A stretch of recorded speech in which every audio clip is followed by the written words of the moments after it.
Good morning, চলে এসেছে আজকে নতুন ব্লগ নিয়ে। তো ফুল তুলে নিয়েছি সকালবেলায়, তার কারণ মা আজকে পুজো দেবে। তো এগুলো সব আমাদের গাছেরই ফুল।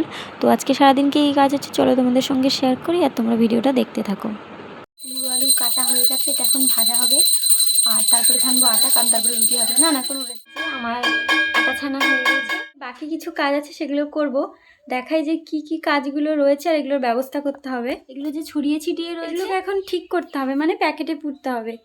তো সেই কাজগুলোতে বসে যাই, এই কাজগুলো কমপ্লিট করি, তারপরে আরও অনেক কাজ আছে সে। তো ওই সমস্ত কাজগুলো শেষ করার পর এখন আমি হচ্ছে এই যে এইগুলো রয়েছে কাটতে হবে। তো আপাতত আমি এইগুলো কেটে এখন ভাজ করি, আটা কমপ্লিট।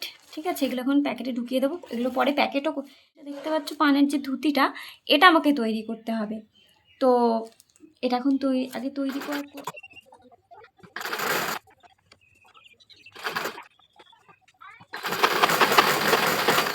তরকারি একদম রেডি, বেশ খাওয়ার পালা। এখন চলে এসেছি স্নান টান করে ঘরে।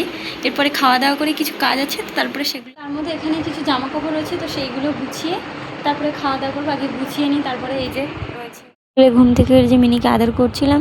তারপর সন্ধ্যাবেলা যে দুপুরের কাজগুলো হয়নি সেগুলো বসে বসে করেছি। বাজে হচ্ছে 10টা 10, আর আমি এখন ভাজ করতে বসেছি।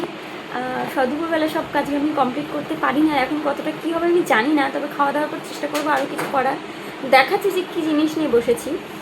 অবস্থা এই যে মোবাইলটা কিছু করার কারণ কালকে আবার এগুলো নিয়ে বসতে হবে। তো আজকে যতটা পারবো আমি এগিয়ে রাখার চেষ্টা করব।